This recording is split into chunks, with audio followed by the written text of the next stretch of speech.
नमस्कार मंडळी, जय शिवराय. मी शीतल स्वागत करते आपल्या नवीन व्हिडिओमध्ये. आज आपण चाललेलो होतो एक पार्सल कलेक्ट करायला. पार्सलवाले दादा म्हटले तुमच्या एरियामध्ये पार्सल येऊ शकत नाही, त्याच्यामुळे तुम्ही या. हे कितपर्यंत बरोबर आहे तुम्ही सांगा. डिलिव्हरी चार्जेस घ्यायचे आणि पार्सल पोच करायचं नाही असं म्हटलं. चला आपली साडी गुंतून पडेल, कारण आज होतं साडीचं पार्सल आलेलं. शिवशाहीमधून साडी ऑर्डर केलेली होती. आता साडी कशी आहे हे बघायचं होतं, तर म्हटलं बाहेर आलेलो होतो, थोडाफार नाश्ता करून जावं. 2 वडापावचे पार्सल घेतले आणि भज्याची एक प्लेट घेतली. मस्तपैकी भज्यावर ताव मारायचा ठरवला होता, पण माझा घसा खूप खराब होता. आता घशाची काय हालत होईल ते तर नंतरच सांगता येईल. पण म्हटलं सध्या तरी भज्यावर ताव मारून घ्यावं, भजे खाऊन घ्यावं. मग काय, पाव आणि भजे सोबत खायचे ठरवले. दोघींनीही एक प्लेट शेअर केली. मिरची खाऊन पाहिजे, मला तर लई हौस होती. मग काय, एक मिरची घेतली आणि खाऊन बघितली. खूप तिखट लागली, पण आता काय करणार आहे, हौस ती हौस असते माणसाची. इथं वडापाव भजे हे एकदम टेस्टी मिळतात. आम्ही इथं येऊन कायम हे भजे वडापाव खात असतो. आता आपल्याला पार्सल ओपन करायचं होतं घरी येऊन. तुम्ही शिवशाहीची पॅकेजिंग बघू शकता. पॅकेजिंग प्लास्टिकच्या पिशवीतून आपल्याला बॉक्स बाहेर काढायचा होता, तर आमची जद्दोजहद चालली होती त्याच्यासाठी. शिवशाहीचं हे आमचं दुसरं पार्सल आहे, कारण याच्या आधी मी एक साडी ऑर्डर केली होती. त्या साडीचा ऑनेस्ट रिव्ह्यू मी आपल्या चॅनलवरती शेअर केलेला आहे. तो व्हिडिओ तुम्ही आपल्या चॅनलवरती जाऊन बघू शकता.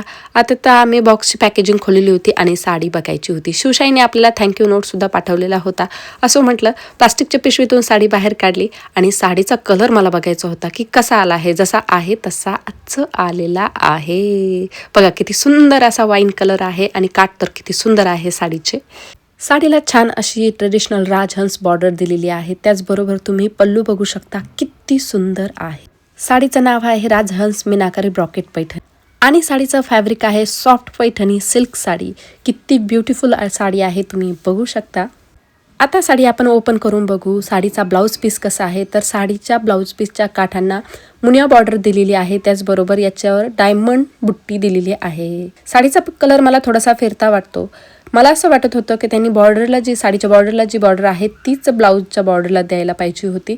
ऑल ओव्हर साडी आपली खूप छान आलेली आहे. बॉर्डरवरती राजहंस, मोर, फ्लावर दिलेले आहेत. त्याचबरोबर मुनिया बुट्टी सुद्धा दिलेली.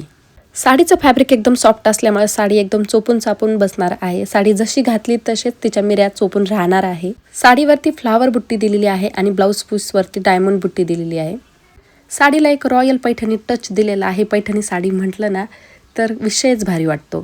आता आपण तिचा पदर बघूया. पदर किती सुंदर आहे, तुम्ही बघू शकता. पल्लूला टेसल सुद्धा दिलेले आहेत. तुम्हाला साडी कशी वाटली कमेंटमध्ये नक्की सांगा. भेटूया नेक्स्ट व्हिडिओमध्ये.